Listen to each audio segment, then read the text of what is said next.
Donc, vous l'avez vu un peu avec Valérie, quand on commence à travailler dans pour essayer de bien comprendre les insectes, c'est un monde qui est vraiment complexe, qui est fascinant, mais complexe. Il nous en reste encore beaucoup à apprendre au niveau de la mouche, mais quand même, à ce moment-ci, à partir des études qui ont déjà été faites, des études de Valérie, et puis des milliers de relevés de pièges qu'on a fait depuis 2020, on commence quand même à avoir une bonne idée de comment est-ce qu'on porte puis comment on doit agir. Donc, je vais y aller avec un petit état des lieux. Je vous présente ici la répartition des secteurs positifs depuis 2020. Avant d'aller plus loin, là, je dois vous dire que ça, c'est une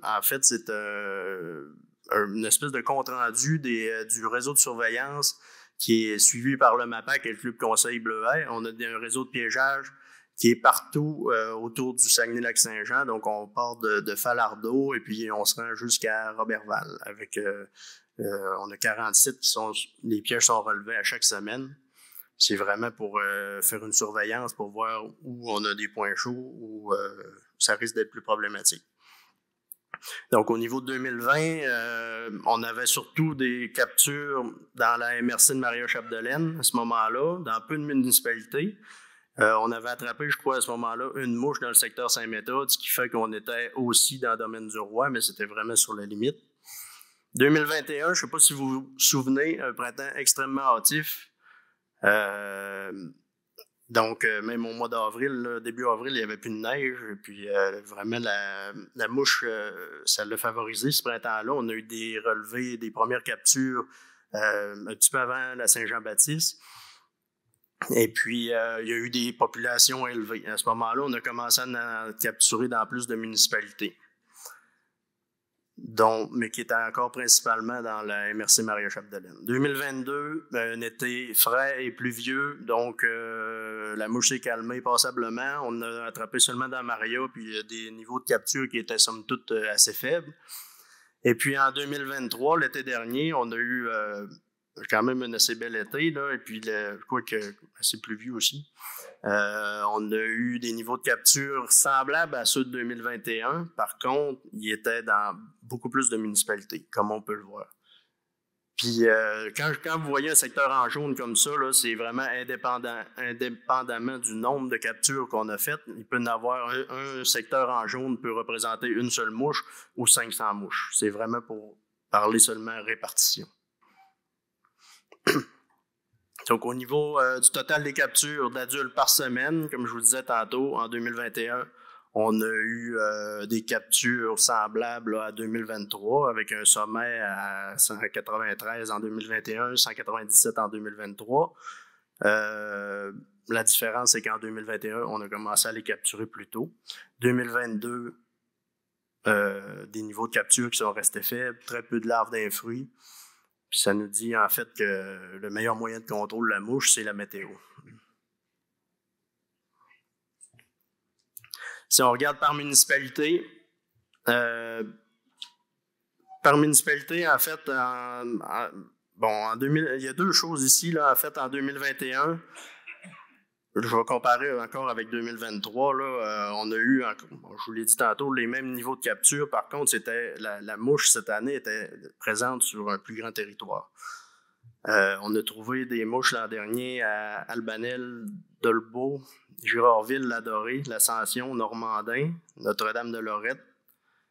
Péribonca, il n'avait pas, mais on était vraiment à sa limite. Saint-Augustin, Sainte-Jeanne-d'Arc, Sainte-Monique, Saint-Eugène, Saint-Méthode. Je vous dirais que là-dedans, celle qu'on a trouvée à l'Ascension, on la trouvait pas mal loin, pas mal trop loin de où ce qu'on pensait qu'elle était rendue.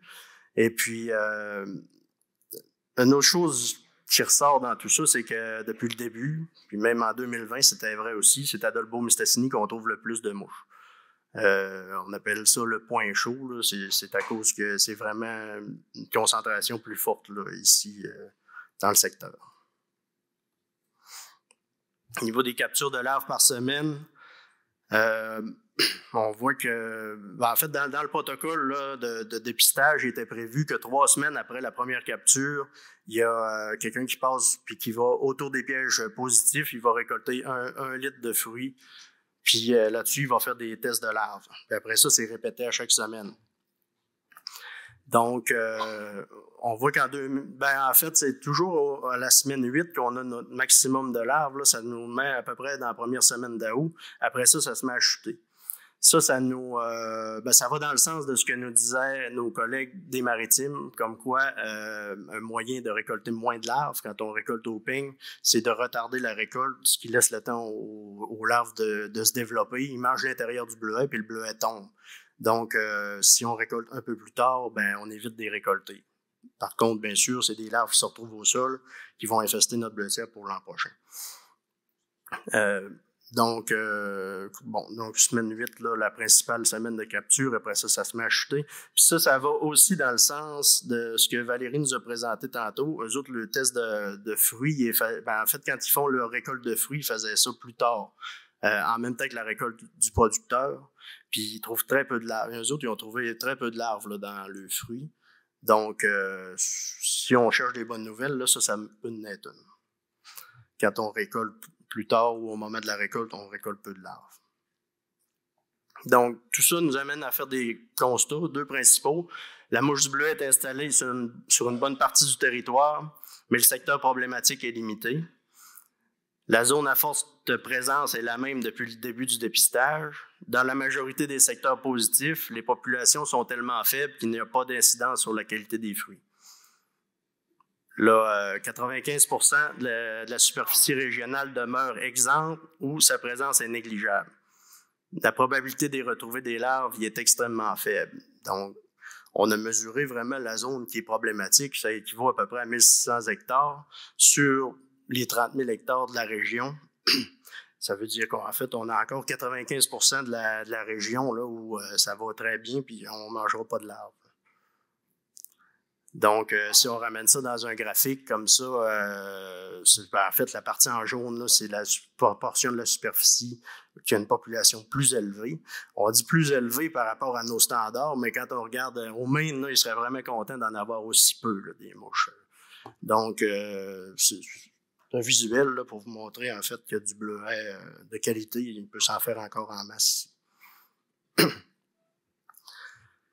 Constat numéro 2, malgré une faible présence dans la majorité des secteurs, la mouche est bien établie au Saguenay-Lac-Saint-Jean. Donc, malgré les variations annuelles en fonction de la météo, il faut s'habituer à vivre avec ce nouveau ravageur. Les interventions qui visent son éradication sont inutiles. Nous pouvons seulement la contrôler pour éviter une explosion des populations dans les secteurs problématiques et limiter sa dissémination par la biosécurité. Ça, on va y revenir plus tard. Donc, ça m'amène au plan d'action 2024 pour le contrôle et la prévention de la dissémination de la mouche. Un plan, comme je vous disais, qui est encore en construction, mais qui est quand même pas mal... l'essentiel est pas mal là.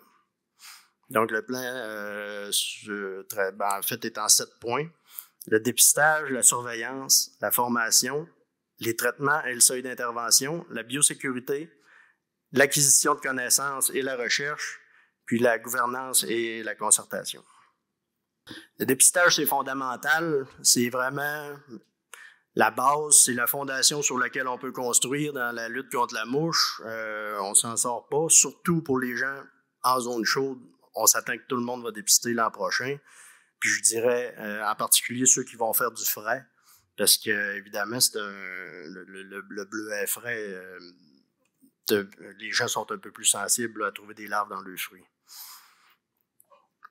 Au niveau du dépistage, ça vise à localiser, dénombrer et suivre l'évolution de l'infestation.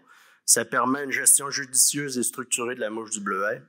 C'est indispensable pour l'ensemble des entreprises situées en zone chaude ou à proximité. C'est sûr que sur le pourtour, c'est important aussi. Ça permet d'évaluer la nécessité d'un traitement en fonction du seuil d'intervention établi. Avec le dépistage, les interventions sont effectuées seulement lorsqu'elles sont nécessaires. Elles sont faites au moment opportun et sont souvent plus efficaces. Il s'ensuit des gains au niveau économique et environnemental. Le dépistage, vous pouvez le faire par vous-même. Il va y avoir des formations là-dessus l'été prochain. ou vous pouvez le donner à contrat à votre club, puis c'est admissible à des subventions de 70%. Comme je disais, c'est qu'autour de 300-400 $, ça pourrait être suffisant pour avoir un bon programme de dépistage pour un an. Donc, le matériel est assez simple, un bon piquet, des pièges collants jaunes à pâté, une loupe pour identifier nos mouches, puis si on a un piège dans son élément naturel. La surveillance, donc on fait la distinction entre la surveillance et le dépistage. Du dépistage, c'est vraiment, ça se fait à des intervalles plus fréquents. En fait, il faut relever les pièges plus fréquemment. On en met plus sur les bleutières. Puis c'est vraiment, on dépiste pour, ultimement, ça peut mener à une recommandation de traitement. La surveillance, puis le dépistage, comme je vous ai dit, c'était plus pour ce qu'on appelle la zone chaude. La surveillance, c'est plutôt dans les endroits qu'actuellement, il y en a très peu ou pas. Ça nous permet d'être proactif puis de voir venir si un nouveau secteur s'avère problématique. La progression de la mouche, ça se fait quand même assez lentement. Là. On a déjà des secteurs qu'on pense qui pourraient être nos prochains secteurs à problème, mais c'est important de s'assurer d'avoir des yeux partout, si on veut. Au MAPAC, nous autres, on va continuer avec le réseau de surveillance, avec 30 sites et 600 pièges qui vont être répartis, comme je vous ai montré tantôt, mais il n'y aura plus de dépistage dans la zone chaude. Ça, c'est vraiment mis entre les mains des producteurs. Donc, les résultats du réseau de surveillance vont être publiés via le RAP Bleu Hénin à chaque semaine, là, à partir du début de juillet, comme dans les autres années d'ailleurs. Donc, c'est ça. Évidemment, quand on parle de la mouche, dans notre coffre d'outils, il y a les traitements insecticides. Donc, je vais vous en parler. Il y a les traitements puis le seuil d'intervention. Le seuil d'intervention, c'est quand même très important, puis ça, je vais y revenir tantôt aussi. Donc, je vous rappelle les critères décisionnels, les points, puis il va y avoir là-dedans un point qui va être modifié en 2024. L'historique, ça fait partie de nos critères décisionnels. Quand on sait qu'une bleutière a eu un historique de mouche ou ils ont déjà eu même à traiter, c'est certain il faut être plus présent, puis il faut assurer un dépistage parce que ça risque de se reproduire les années suivantes. La date de la première capture, c'est quand même un indicateur qu'on s'est aperçu qui était intéressant pour nous dire si on avait un haut niveau d'infestation dans la bleutière. Quand on fait des captures avant la mi-juillet, généralement, ça veut dire qu'il y a plus de mouches et qu'on pourrait avoir à traiter sur ce site-là.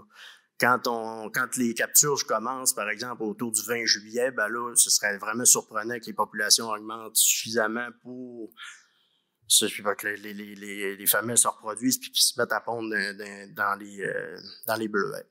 Donc, la date de la première capture, un autre indicateur. L'augmentation constante et importante suite à la première capture, on vérifie ça aussi. Donc, par exemple, là, si une semaine on passe puis il y a une mouche sur la bleutière, ça va assez bien. La semaine d'après, on revient, on est à 10. Oh, là, on a un indice. La semaine d'après, à ce moment-là, on commence à resserrer les visites de piège. On va passer aux 4 jours, on repasse, puis il y en a 30. Là, à ce moment-là, on a vraiment une augmentation exponentielle des captures, ce qui est encore là un indicateur là, de présence importante. Ensuite de ça, le seuil d'intervention, ça c'est l'élément déclencheur qui nous dit on a atteint le seuil d'intervention, donc on procède à un traitement. Mais celui-là, il va être à modifier, je vais y revenir tantôt. On parle aussi du début de la coloration des fruits. Ce critère-là est plutôt phénologique. En fait, la mouche ne va pas pondre dans des fruits verts, donc on peut se permettre, même si on aurait atteint le seuil de traitement, on peut se permettre d'attendre, on laisse les mouches, la population augmenter, et puis là, quand on traite, à ce moment-là, il y en a plus qui ont sorti, puis on va frapper plus fort. Puis de toute manière, ça ne donnerait rien de protéger des fruits qui sont verts parce qu'ils sont déjà protégés parce que la mouche ne pourra pas pondre là-dedans. Donc, dans le point à modifier, je vous parlais du seuil d'intervention, donc j'y viens. C'est important d'en parler parce que c'est central dans la stratégie de contrôle, puis ça concerne toute l'industrie. C'est pas nécessairement une décision purement agronomique, là, c'est vraiment au niveau des ventes aussi. Le seuil d'intervention, c'est la densité de mouches adultes à ne pas dépasser pour éviter d'avoir une quantité de larves dans les fruits qui les rendrait difficilement commercialisables. On le calcule en nombre de mouches par piège, par visite. Le premier élément à considérer pour l'établissement d'un seuil est la tolérance des marchés pour les fruits déclassés en raison de la mouche. Donc, ça, c'est super important. Puis, ça dépend des marchés aussi. Je vous disais tantôt, le marché frais est évidemment plus sensible que le marché congelé. Puis, le jus est probablement moins sensible que les bleuets vendus en sac. Donc, jusqu'à maintenant, au Saguenay-Lac-Saint-Jean, on s'était donné un seuil qui était, qu'on pourrait qualifier de sévère. Il était fixé à 1 mouche par piège par semaine en moyenne. Donc, le seuil d'intervention visait autant la protection des fruits que la diminution générale de la présence de la mouche. À ce moment-là, l'infestation commençait, puis on est allé avec quelque chose de plus sévère. Pour vous donner une idée, là, ça c'est un piège. Bon, celui-là, on a trouvé 2 mouches dessus, donc quand on comptabilise comme ça, là, ici on a 2 mouches sur un piège, on fait une moyenne pour les 20 pièges de la bleutière, puis ça nous dit le nombre de mouches par piège. Donc, si on parle seuil d'intervention, on regarde ce que font nos voisins. Au Maine, on parlait d'1 mouche et demie par piège par jour. Je vous rappelle que le nôtre, c'est 1 mouche par piège par semaine.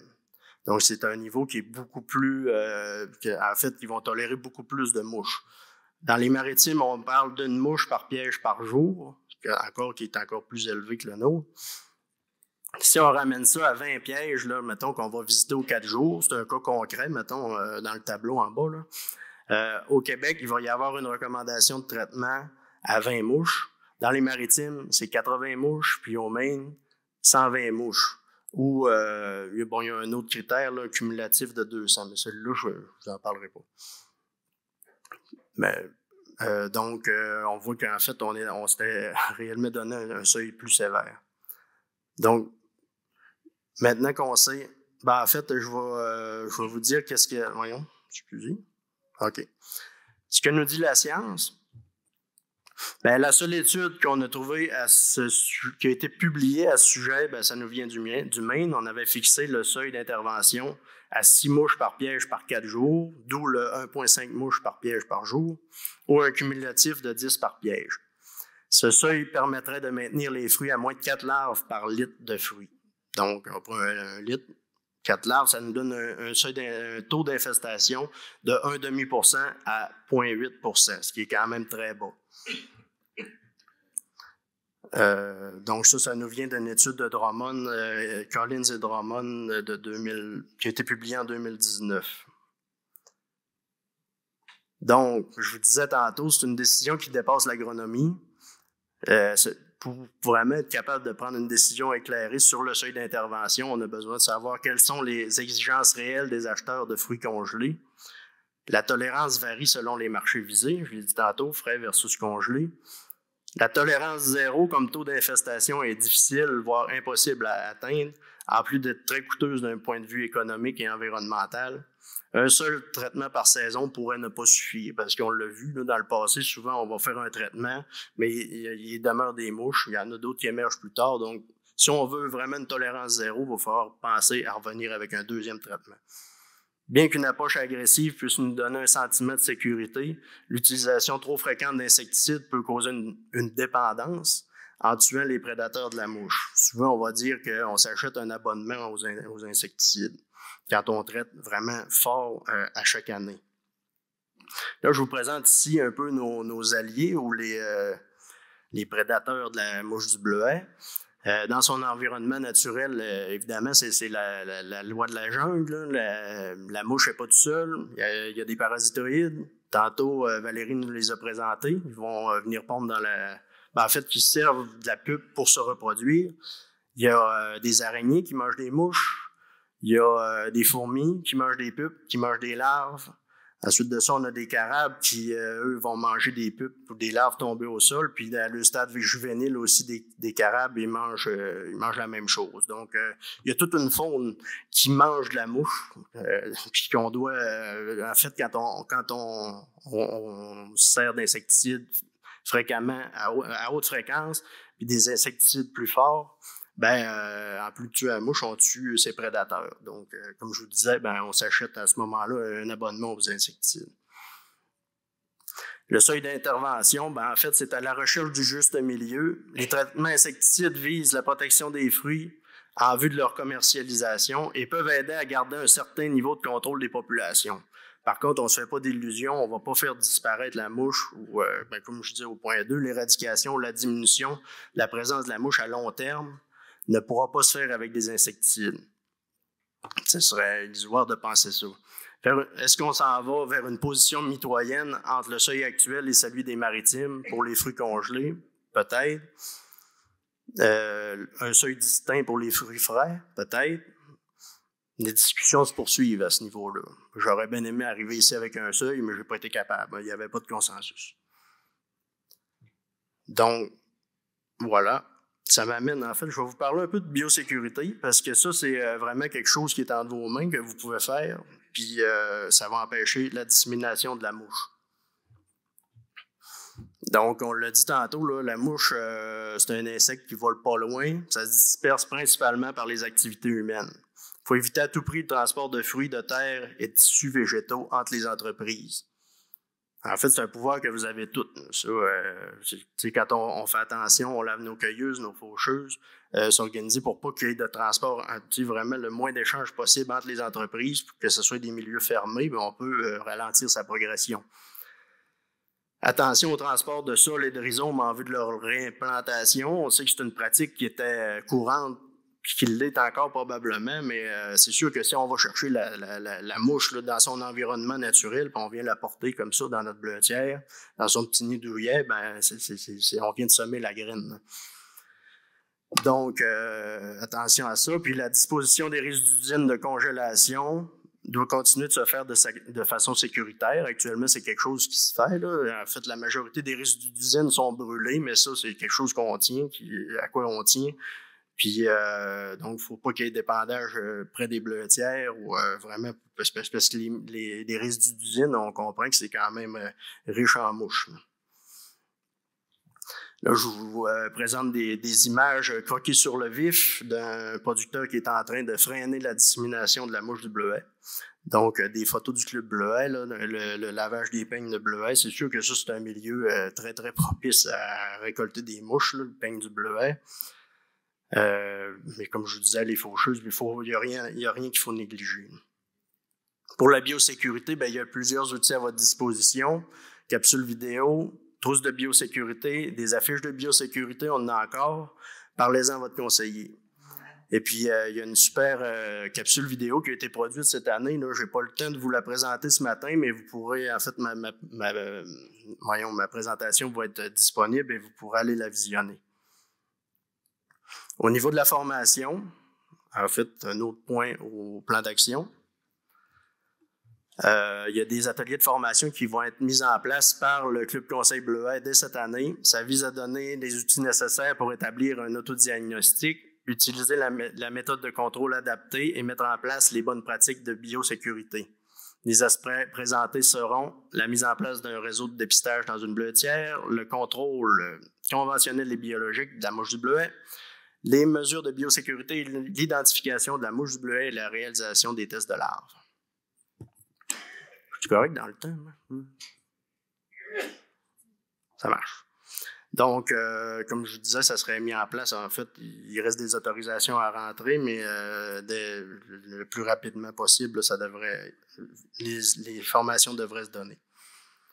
On parle de 40 personnes, 2 groupes de 20 personnes au niveau théorique, puis en pratique, ça va être des sous-groupes de 5 personnes, 8 sous-groupes. Et puis, bien sûr, on vise principalement, dans un premier temps, les producteurs en zone chaude, mais il va y avoir de la place pour tout le monde. Je vous parle brièvement de l'acquisition de connaissances et de recherche. Actuellement, le principal projet, c'était celui de Valérie. C'est terminé cette année. Là, il n'y en a pas d'autres dans les cartons.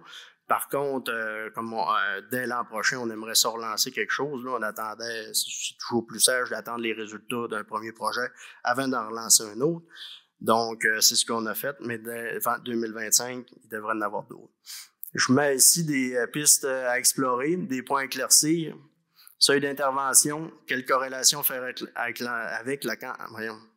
quelle corrélation faire entre la quantité de mouches adultes et le nombre de larves à la récolte? Combien en reste-t-il après le conditionnement? C'est sûr que quand ça passe dans l'usine de congélation, les bassins d'eau, tout ça, il y a un certain nombre de bleuets, puis peut-être toutes qui sont triés. Puis après ça, il y a un triage visuel. On ne sait pas comment il en reste à la sortie. Les prédateurs naturels, les parasitoïdes, qui sont-ils? Comment les favoriser? Comment les protéger? Cibler plus exactement les lieux d'émergence avec des pièges d'émergence. Ça existe. On peut vraiment voir exactement d'où viennent les premières mouches qui sortent. Ça nous permettrait d'aller, d'adapter nos pulvérisations puis d'aller dans ces endroits-là en premier. Disposition sécuritaire des résidus d'usine. À l'heure actuelle, tout est c'est brûlé ou épandu dans des champs qui sont très loin des bleutières. Est-ce qu'il y aurait d'autres choses à faire avec ça? Ça va être à étudier. Technique des mâles stériles, Valérie en a parlé, c'est quelque chose qui serait très intéressant. Bon, le dernier point, en fait, la gouvernance et la concertation. En fait, en 2020 et 2023, il y avait un plan qu'on appelait le plan de prévention de la dispersion de la mouche du bleuet. Plan de prévention de la dispersion de la mouche du bleuet. Les différents comités prévus au plan ont été formés et étaient animés par le MAPAC. C'est ce qui était prévu. En 2023, le plan s'est terminé. Donc là, maintenant, c'est le syndicat des producteurs de bleuets qui va prendre la relève pour la gouvernance avec son comité directionnel, qui va être formé, en fait, là, la composition exacte, je ne la connais pas dans le détail, mais il devrait y avoir sûrement des représentants du syndicat des producteurs de bleuets, du Club Conseil Bleuet, du MAPAC et des transformateurs.